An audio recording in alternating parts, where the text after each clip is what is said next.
Hola, ¿qué tal? Les habla el ingeniero Robin Tamayo. En este momento me encuentro nuevamente con ustedes para traerles un video de actualidad. Estamos en este momento, 29 de abril de 2020, estamos en plena pandemia, COVID-19, estamos dentro de la cuarentena. Voy a hablar con ustedes con respecto a lo que es el impacto en la construcción aquí en Perú y lo que tenemos que esperar, ¿sí? Lo que se viene. Una pregunta que nos hacemos es, ¿cuándo termina todo esto? ¿Sí? ¿Cuándo volveremos a la normalidad? Para esto quiero que me acompañen. Hasta el momento debemos entender que se está trabajando una vacuna. Se habla que hay diferentes partes en el mundo, diferentes instituciones reconocidas que están trabajando por una de ellas. Esto quiero tocar con ustedes. No hace mucho la Universidad de Oxford tocó el tema y mencionó que para septiembre del 2020 iban a tener una vacuna. Incluso en una revista ustedes pueden revisar y indicar que la prueba en monos, qué sé yo. Ahora, les quiero contar un poco más del tema para no tener falsas expectativas. No voy a negar que eso puede estar pasando. Es evidente que en el mundo hay una carrera por obtener la vacuna primero. Pero lo que debes entender es que hay otras revistas y hay otras informaciones en las que se establecen, por ejemplo acá, ¿sí? Voy a dejar estos links para que los puedan revisar, que el periodo de preparación de una vacuna, entre las pruebas respectivas entre seres humanos, en las respuestas que estos mismos van a dar, porque no es algo inmediato, se tiene que aplicar, se tiene que esperar, una vez aplicada la vacuna, que estas personas expuestas a la enfermedad no demuestren síntomas, ¿sí? Entonces esto es muy variable. Entonces se entiende que para que se pueda tener algo que realmente sea válido, se estima entre unos 12 a 18 meses. Si yo pongo en fecha, cuando esto se publicó, que fue en marzo del 2020, y hago un conteo de 12 meses o 18 meses, es evidente que estoy hablando de 2021. No digo que no pueda salir antes. Lo que yo estoy tratando de decir es que si sale la vacuna, vamos a querer tener la certeza que esa vacuna va a ser efectiva y al mismo tiempo no generará un efecto tal vez perjudicial. No va a ser rápido. Para lograr ese efecto es evidente que tenemos que tener cierta certeza que el producto tiene cierta protección, ciertos estudios previos que lo garantizan.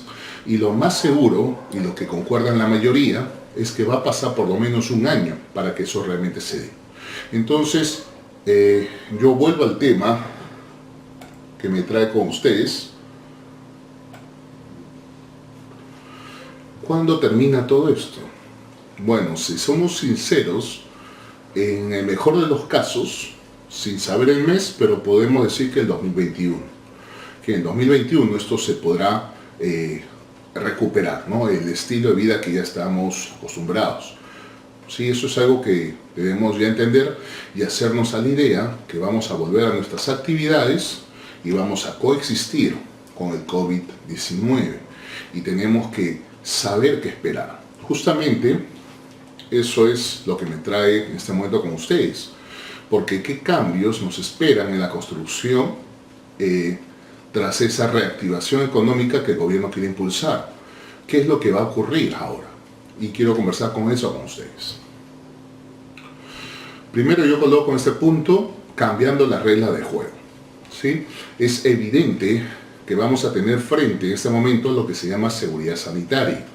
Es evidente que tiene que haber normativas que si no se han creado hasta la fecha se van a crear que permitan el control en obras sobre la seguridad sanitaria. No estoy hablando de seguridad de obra, que ya existen normativas del tema, que existe una metodología y una mecánica para poder controlar que esto se esté dando de forma efectiva. Yo me estoy refiriendo en este caso a otro tipo de control. Esas características propias de la construcción, muy propias, van a ser alteradas. Nuestro estilo de vida, en la forma en que ejecutamos obras, se va a alterar. Y yo en este momento te voy a presentar algunos matices que son mis ideas, obviamente consideraciones que deben tomarse, ya que de esto depende un sano ejercicio dentro del campo de la construcción.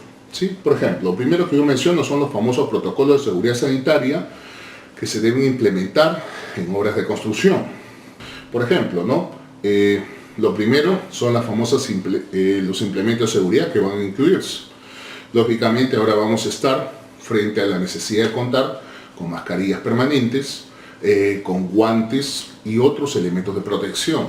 Se habla incluso que el COVID-19 se transmite también por los ojos. Entonces, debe entenderse que la interacción de nuestros trabajadores como del personal en obra tiene que enfrentar a esta realidad.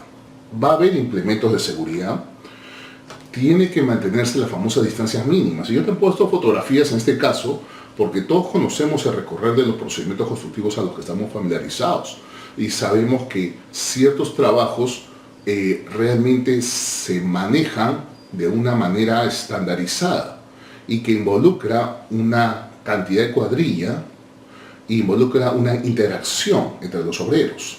Por consecuencia, este tipo de aglomeración que te estoy mostrando no puede pasar. Nosotros tenemos que, como constructores, ver la forma que los trabajos se realicen de tal manera que exista las distancias mínimas entre obreros. Eso, lógicamente, va a afectar rendimientos, eso obviamente va a afectar la dinámica con la que estamos acostumbrados, ¿sí? Eso es algo que debemos hablar. Y acá presento fotografías aleatorias, pero te presento, por ejemplo, el comedor, clásico de obras, ¿sí? No se gasta mucho en esto. El comedor para los obreros, evidentemente, sería un foco claro de contagio y que no puede pasar. Yo no puedo darte una proyección, lo he escuchado, que en España he escuchado cierta información de allá, que ya están volviendo a las obras y están manejando una idea de comedor en la que realmente se está manteniendo una separación radial del obrero, no tú sabes, de metro y medio, pero eso involucra tener un tipo de comedor más amplio, eso involucra también tener horarios para la comida, que no es una hora, van a ser distribuidas en diferentes horarios, no lo sé, pero se debe preparar esto y crear estas condiciones. Las obras que han sido paralizadas por esta situación y que van a retomar no pueden retomar en sus condiciones normales. Tiene que preverse esta solución.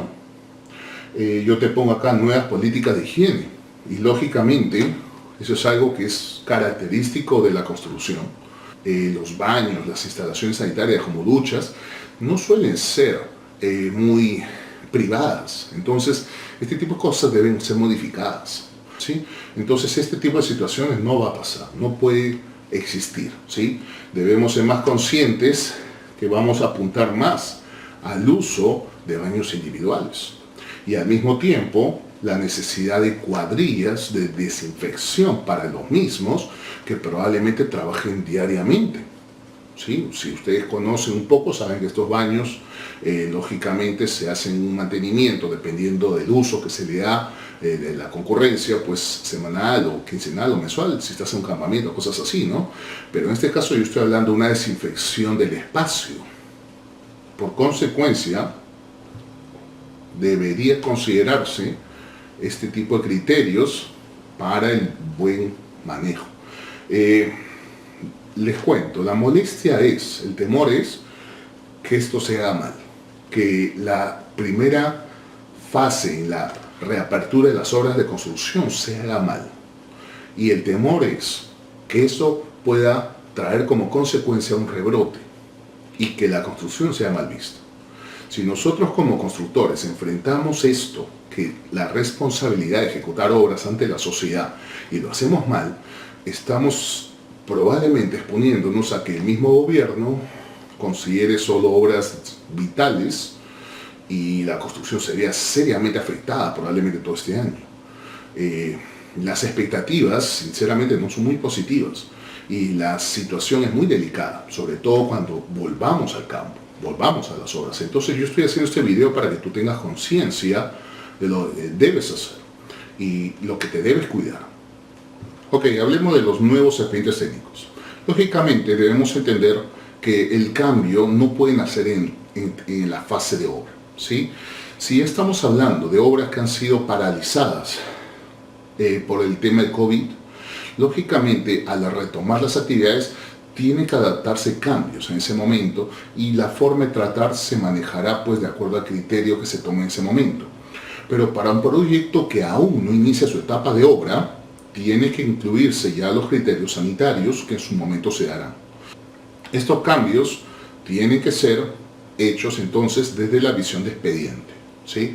Ok, entonces yo establezco el primer criterio. Los proyectistas deberán considerar, de acuerdo a ese criterio, los principios sanitarios, la seguridad sanitaria en cada fase de la ejecución, ¿sí? Deberán crear o interpretar las fases de la construcción e interpretar en los momentos en que lo que era normal, lo que era la forma en como lo hacíamos, se ve afectado dentro de la mecánica de la seguridad sanitaria por el COVID. Por favor, no es tan simple como solo implementar un comedor más grande o tener un número reducido de personal de obra. No, el tema es más complejo. Lo voy a tratar de enfatizar en este momento. El primer punto que yo creo que es necesario hablar es el control sanitario en obra. Tiene que existir. Así como tenemos un control dentro del área de seguridad, en el que nosotros sabemos, por ejemplo, que existen ya leyes que establecen que los obreros, en función de cada trabajo, ameritan un implemento de seguridad. Tú sabes, trabajos de altura, en excavaciones, qué sé yo, hay ciertos criterios que se establece como la seguridad de los obreros. Debemos entender que en este caso será algo similar y tendrá su propia normativa. Bueno, tiene que ser así, por favor, tiene que ser así. Por consecuencia, eso llamaremos nosotros un control sanitario. Debe existir un plan de manejo de seguridad sanitaria. Tiene que programarse eso, tiene que enfocarse esto de la misma manera como se maneja un plan de seguridad, ¿sí? Y yo personalmente opino que esto no se debe mezclar con el tema de seguridad en obra, debe manejarse paralelo, ya que es un tema muy particular y del momento. Llegará el momento en que estaremos vacunados contra esto y yo tengo fe en eso y nos olvidaremos de esta enfermedad. Debería establecerse un plan de manejo de seguridad sanitaria que establezca contar con espacios amplios, ¿no? Tú ves ahí la fotografía, no puede ser ese tipo de comedor. Tiene que haber también brigadas de desinfección, como ya pude mencionar. Debería evaluarse de manera realista la forma en que las personas vinculadas a la obra no se aglomeren, ¿sí? Eso afecta varias fases. Afecta, por ejemplo, el momento en que los obreros ingresan a obra. Afecta el momento en que los obreros se van a la obra o se duchan para irse. Afecta ciertos trabajos en donde normalmente manejamos cuadrillas amplias. Entonces, esos criterios tienen que establecerse, ¿sí? Y tienen que establecerse desde expediente. Yo te pongo un comentario acá. Es muy probable que la seguridad sanitaria sea encargada del prevencionista de riesgos, ¿sí? Nosotros conocemos quién es el prevencionista de riesgos. Personalmente, pues una opinión, solo es eso, yo no creo que eso sería positivo, pero es casi seguro que se va a hacer así, que nuestro querido prevencionista de riesgos tendrá que ser capacitado en el tema manejo de COVID-19 y tendrá que entender él sobre el control, manejo y contención del mismo, ¿sí? Eso es un comentario. Otro punto que quiero tocar con ustedes es enfatizar la eficiencia tecnológica por el uso de mano de obra. Este tema se está implementando en otras partes en el mundo y que ya se conocía, pero que en este momento está entrando como una forma obligatoria por lo que está ocurriendo, que enfocan la forma de hacer construcciones más rápidas, evitando el uso de mano de obra, apoyándonos más a prefabricados o a equipos. Empiezo, ¿no? Ahí te presento un vaciado, por ejemplo, una losa, y presento una fotografía en donde tenemos una cuadrilla en donde se puede percibir mucho más organizado y tenemos diferentes puntos de vaciado. El objetivo es reducir el alto tránsito de los obreros. Acá te presento una construcción convencional con ladrillos, clásico, y te presento el uso de paneles prefabricados traídos por una grúa, lo cual es más rápido, es más eficiente y sobre todo maneja menos personal en obra. Sí, que creo que ese sería el punto en este caso. He escuchado a otros profesionales hacer comentarios similares en YouTube, yo estoy totalmente de acuerdo. No viene de Perú, por favor, eso ya está viniendo de una corriente extranjera y se está dando como una solución en estos casos. Observa acá, por favor. Esto es lo que te estoy presentando, es algo interesante, es un módulo. Es un módulo de una lavandería que se está preparando en fábrica y se va a instalar, ¿no? Si puedes apreciar, ahí está la fotografía completa. Es simpático, ¿no? Nosotros vamos a tener lo que es una cocina de lavandería, típico de departamentos. En este caso ya es modular. Lo que se debe entender es que esto es una excelente solución para minimizar los trabajos en campo, ¿sí? Y ese es el objetivo, el uso de módulos prefabricados que permitan que los trabajos sean más eficientes. Acá te presento lo que vendría a ser un módulo de un baño y que obedece a los mismos principios. Lógicamente vamos a ver modificaciones en los costos, ¿sí? Si nosotros modificamos el sistema constructivo, lógicamente estamos afectando los costos unitarios. Siempre ha sido una mala costumbre preparar los costos unitarios copiando las revistas o cosas así. En este momento hay que tener mucho cuidado, porque si yo voy a reducir o modificar las cuadrillas, lógicamente voy a afectar los costos. Eso se debe analizar, se debe enfocar el trabajo, cómo se debe tratar. Ese análisis recae en el proyectista. Ese análisis correcto recae en el proyectista y debe ser realista. Estamos pasando por terreno nuevo. No tenga miedo, pues, ¿no? No asumas que esto ya lo vas a copiar de un lado, porque esto no ha pasado antes. Entonces es evidente que vamos a enfrentar soluciones frente a una situación única hasta el momento en el mundo. Entonces es lógico que eso va a alterar la estructura con las estructuras normales, ¿sí? Tú vas a tener análisis de costos unitarios particulares de la situación en la que estés viviendo. Y yo te pongo acá un caso, que si tú vas a incluirme elementos de seguridad, y fíjate que estoy tocando el tema de la mano de obra, es lógico que podría afectar también la misma partida en otros puntos. Lógicamente pues va a haber una variación en los costos, ¿sí? Y de la misma manera, si yo afecto, fíjate acá, mis rendimientos, ¿sí? Más, vamos a ser claros, una vez que tú estás tocando tu cuadrilla o estás de una u otra manera modificando la partida, pues los rendimientos se están moviendo. Por consecuencia, eso también tiene que ser analizado. Nosotros vamos a necesitar contar con expedientes técnicos fieles que nos permitan en su momento hacer licitaciones confiables. Yo doy un comentario acá. Lógicamente, los cambios que estoy haciendo mención se van a adecuar a la naturaleza del proyecto.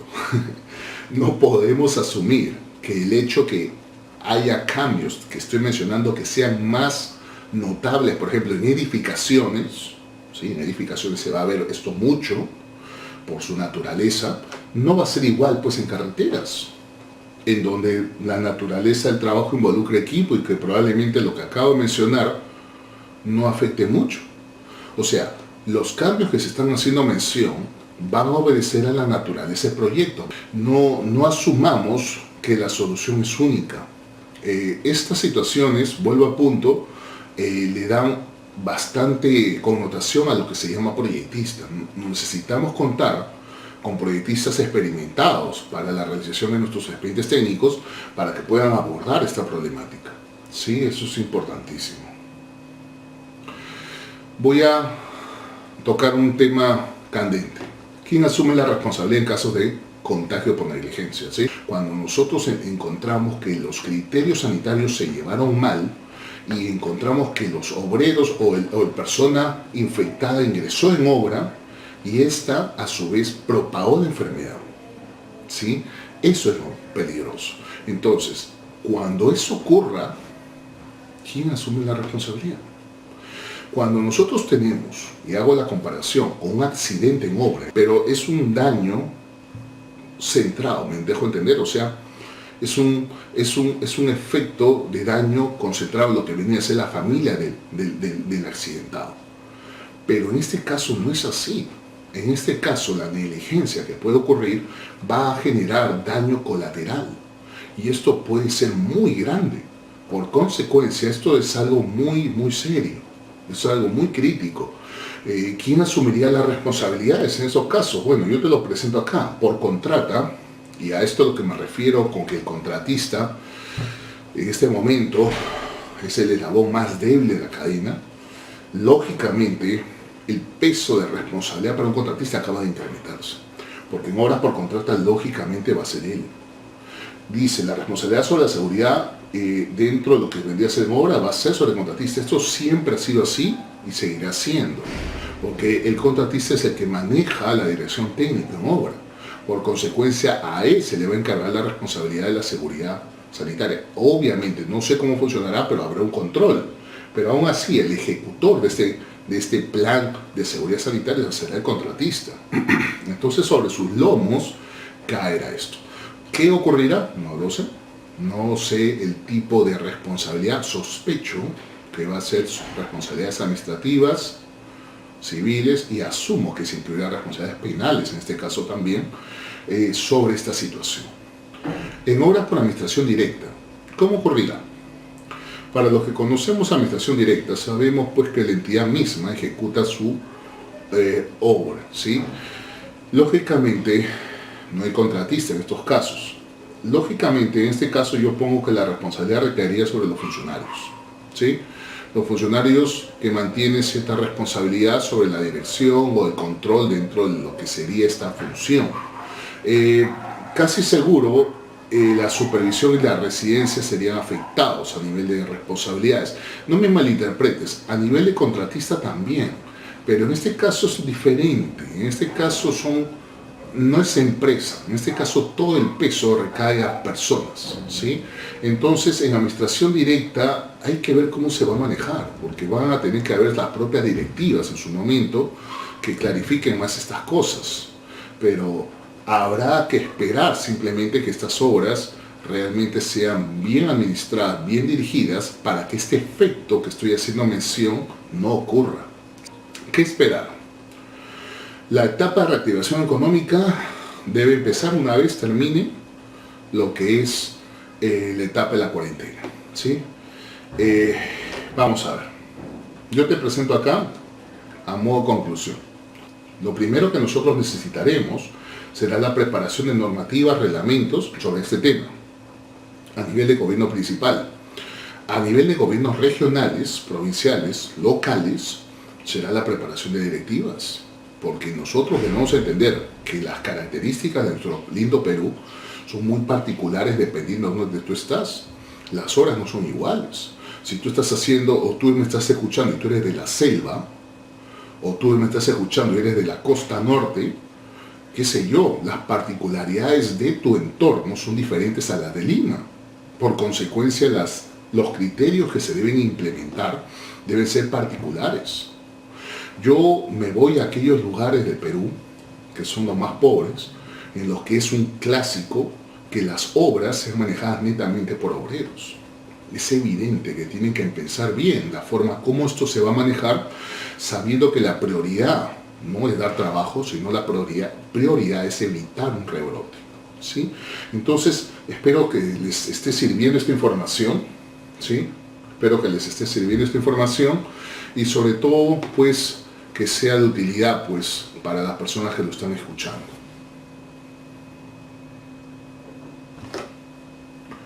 ¿Ok?